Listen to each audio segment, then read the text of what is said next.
नमस्कार दोस्तों, आज की इस वीडियो में हम बिहार लोक सेवा आयोग के द्वारा जारी किए गए सहायक शिक्षा विकास पदाधिकारी के कुल 935 पदों पे भर्ती जो जारी की गई है उसी के बारे में बात करने वाले हैं। इस वीडियो में हम आपको बताएंगे कि क्या इसकी क्वालिफिकेशन होने वाली है, सिलेक्शन प्रोसेस क्या होने वाला है, कितनी पोस्ट हैं और कितनी पोस्ट लड़कियों के लिए आरक्षित हैं। इसके अलावा आपको ये भी जानकारी मिलेगी कि आपको कितनी सैलरी मिलेगी आप लोगों को जब अगर जो इस पोस्ट पर सिलेक्शन होता है तो चलिए शुरू करते हैं। इस वीडियो में हम आपको पूरी जानकारी देंगे। यहाँ पे देखेंगे ये ऑफिशियल एडवर्टाइजमेंट है जो कि बिहार लोक सेवा आयोग के द्वारा जारी किया गया है और यहाँ पे ये जो एडवर्टाइजमेंट नंबर है वो 87/2025 है। इसका जो ऑनलाइन एप्लीकेशन फॉर्म है वो स्टार्ट है, इसका भर के भी हम आपको बताएंगे स्टेप बाय स्टेप। आप जुड़े रहिए मेरे चैनल को, नए हैं तो चैनल को सब्सक्राइब कर लीजिए ऐसे ही नई वीडियो को पाने के लिए। यहाँ पे देखेंगे सहायक शिक्षा पदाधिकारी के 935 कुल पद हैं, इन्हीं के बारे में बताएंगे हम। और इसका जो ऑनलाइन आवेदन है वो आप लोग pscbihar.gov.in से आप जाके और वहाँ से ऑनलाइन कर सकते हैं। यहाँ पे देखेंगे इसकी जो ऑनलाइन करने की प्रक्रिया है वो शुरू है और यहाँ पे सभी कैटेगरी के लिए अलग अलग सीटें रखी गई हैं। यहाँ पे अनारक्षित के लिए सीटें देखेंगे 374 हैं, वहीं आर्थिक रूप से कमजोर लोगों के लिए 93 सीटें हैं। ऐसे ही अनुसूचित जाति के लिए 150, 168 अत्यंत पिछड़ा वर्ग के लिए 112, ऐसे ही करके सभी जो पोस्ट हैं वो 935 हैं और इसमें से जो पोस्ट हैं वो 319 जो पोस्ट हैं वो सिर्फ लड़कियों के लिए रिजर्व हैं, यानी कि 35% आरक्षण रखा गया है। 36 यानी कि जिस भी कैटेगरी से आप आते हैं उसमें 35% का आरक्षण रखा गया है। यहाँ पे देखेंगे और भी जानकारी दी गई है। यहाँ पे वेतनमान की बात की गई है। यहाँ पे प्रारंभिक वेतनमान जो है वो 5 लेवल का मिलेगा, यानी कि बहुत ही अच्छा यहाँ पे वेतन मिलने वाला है। मूल वेतन आप लोगों का होगा 29,200, यानी कि जो भी कैलकुलेट किया जाएगा जैसे कि अलावेंसेज होती हैं, हाउस रेंट अलावेंसेज होती हैं और भी अदर अलावेंसेज होती हैं, उसके साथ ही आप लोगों को महंगाई भत्ता होता है तो वो काउंट किया जाएगा इसी पे, इसी का परसेंटेज निकाला जाएगा। यानी कि 29,200 और प्लस में जो अलावेंसेज हैं उनको मिला के आपको आप समझेंगे कि ये जो होने वाला है वो 55,000 के करीब में चला जाएगा। 55,000 प्लस आपकी सैलरी होने वाली है। इसके अलावा शैक्षणिक योग्यता की बात करें तो यहाँ पे देखेंगे किसी भी मान्यता प्राप्त विश्वविद्यालय से आप स्नातक किए हों, आप बीए किए हों, बीएससी किए हों, बीकॉम किए हों, इससे कोई फर्क नहीं पड़ता है। आप बस बैचलर डिग्री आप फर्स्ट सेकेंड थर्ड किसी से भी किए हों, यहाँ पे आप फॉर्म को भर पाएंगे। अब यहाँ पे उम्र सीमा की बात कर लेते हैं। उम्र सीमा क्या होने वाली है तो यहाँ पे 1/8/2025 से आप लोगों की उम्र सीमा की गिनती की जाएगी, इसी डेट से गिनी जाएगी। और यहाँ पे देखेंगे न्यूनतम उम्र जो है वो 21 वर्ष होनी चाहिए। आप 21 वर्ष के हैं तो आप फॉर्म को भर पाएंगे, यानी कि एक जो व्यक्ति है वो 1/8/2025 तक 21 साल का हो गया है या फिर उससे ज़्यादा है तो फॉर्म भर सकता है। लेकिन अगर जो अनारक्षित है, अनरिजर्व कैटेगरी से आप पुरुष हैं तो यहाँ पर 37 वर्ष तक आप फॉर्म को भर पाएंगे। वहीं पिछड़ा वर्ग, अत्यंत पिछड़ा वर्ग के पुरुष एवं महिला एवं अनारक्षित महिला के लिए यहाँ पे 40, अगर जो आप अनरिजर्व की महिला हैं और उसके साथ ही पुरुष या महिला हैं अत्यंत पिछड़ा वर्ग की ईबीसी की तो 40 साल की उम्र तक भर पाएंगे फॉर्म को।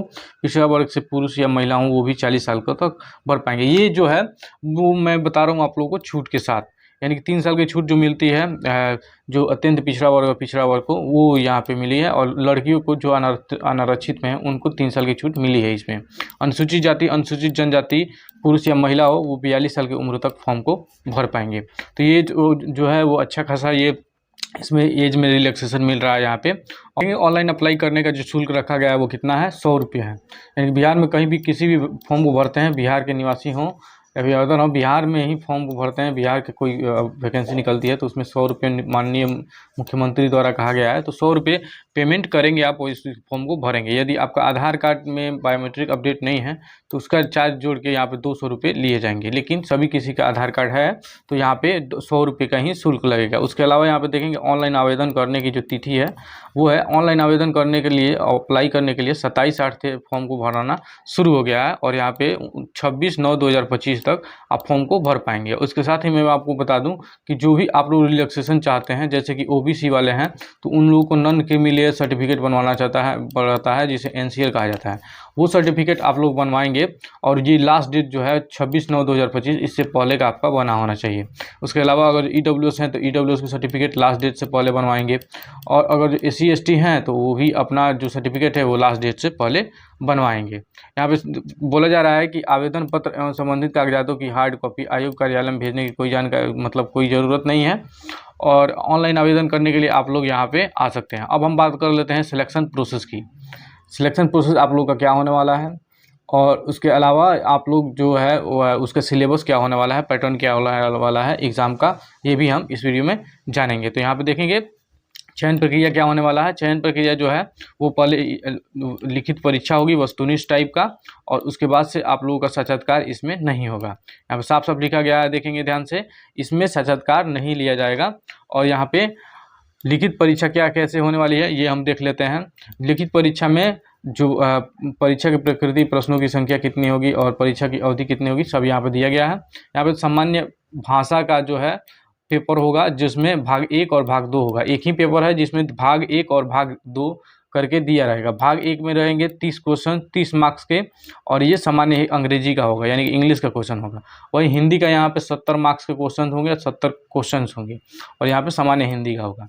ऑब्जेक्टिव टाइप का ये क्वेश्चन होगा, 100 प्रश्न आएंगे, यानी कि 70 और 30 मिला के 100 होते ही हैं। इसके लिए समय जो दिया जाएगा वो 2 घंटे का समय दिया जाएगा। यहाँ पे देखेंगे ये क्वालिफाइंग है, यहाँ पे साफ साफ लिखा गया है कि 30% मार्क्स दोनों में लाने जरूरी है। यानी कि आपको जो अगर जो सामान्य अंग्रेजी में अगर जो आप 30% मार्क्स नहीं लाते हैं, यानी कि 30% का मतलब हुआ 9 नंबर, और अगर सामान्य हिंदी की बात करें तो 21 नंबर, इतने नंबर आप ला लेते हैं दोनों में अलग अलग, तो आप लोग आगे बढ़ेंगे और आप लोगों का दूसरा पेपर, तीसरा पेपर ये जो है वो चेक किया जाएगा। अब दूसरा पेपर देखेंगे क्या है, दूसरा पेपर सामान्य अध्ययन का है, जिसे जीके कहा जाता है, और इसमें देखेंगे वस्तुनिष्ठ प्रश्न आएंगे। ऑब्जेक्टिव 100 मार्क्स का होगा, और यहाँ पे 2 घंटे का समय दिया जाएगा, 100 क्वेश्चन होंगे। वहीं यहाँ पे सामान्य योग्यता यानी कि जनरल एप्टीट्यूड पूछा जाएगा, रीजनिंग जिसे कहा जाता है, और इसमें कुछ मैथ के भी क्वेश्चन हो सकते हैं कि आए। और यहाँ पे ऑब्जेक्टिव टाइप क्वेश्चन होंगे, 100 क्वेश्चन आएंगे, 2 घंटे का समय दिया जाएगा, और 100 मार्क्स भी इसमें फुल मार्क्स दिए जाएंगे। अब निगेटिव मार्किंग की बात कर लेते हैं, तो यहाँ पे देखेंगे प्रत्येक प्रश्न के लिए अंक के निर्धारित होंगे, और यहाँ पे गलत उत्तर के लिए आप लोग 1/3 मार्क्स काट लिए जाएंगे, यानी कि 0.33 का जो निगेटिव मार्किंग है वो है हर एक पोर्शन में। यहाँ पे सामान्य भाषा, यहाँ पे साफ साफ बताया गया है कि दोनों में आप लोगों को 30% मार्क्स लाना जरूरी है। तो मैंने बताया कितना कितना नंबर यहाँ पे होगा, उतना नंबर आप लोगों को उन सब्जेक्ट्स में लाना जरूरी है। नहीं लाइएगा तो आप लोग अगला जो पेपर है आप लोगों का वो नहीं होगा। यहाँ पे पाठ्यक्रम भी दिया गया है, सिलेबस, सामान्य भाषा कहाँ से दिया जाएगा, सामान्य अध्ययन के क्वेश्चन कहाँ से आएंगे, जनरल एप्टीट्यूड के क्वेश्चन कहाँ आएंगे, सभी जानकारी यहाँ पे दी गई है। यहाँ पे ये भी बताया गया है कि मेधा सूची जारी की जाएगी, पहले आप लोगों को लिखित परीक्षा ली जाएगी, तब उसके बाद से सत्यापन आयोजन की जाएगी, दस्तावेज का सत्यापन। उसके बाद आप लोगों का अगर जो सब कुछ सही रहता है तब मेधा सूची जारी की जाएगी, जिसमें अगर जो आपका नाम आता है तो आपका जो सिलेक्शन है पक्का हो जाएगा और आपकी ज्वाइनिंग हो जाएगी। तो आशा करता हूँ ये वीडियो आप लोगों के लिए अच्छा लगा हो। वीडियो को लाइक करिए और चैनल को सब्सक्राइब करिए ऐसे ही नई जानकारियों के लिए। हम आपके लिए दिन रात मेहनत करते हैं, और आप मेरे चैनल को सब्सक्राइब जरूर करिए, क्योंकि अच्छी जानकारियाँ यहाँ पे मिलती रहती है। सरकारी नौकरी से रिलेटेड हो या सरकारी जो योजना है वो आती है, या फिर ऑनलाइन एप्लीकेशन फॉर्म भरने के बारे में, सभी जानकारी यहाँ पे सटीक जानकारी दी जाती है। धन्यवाद।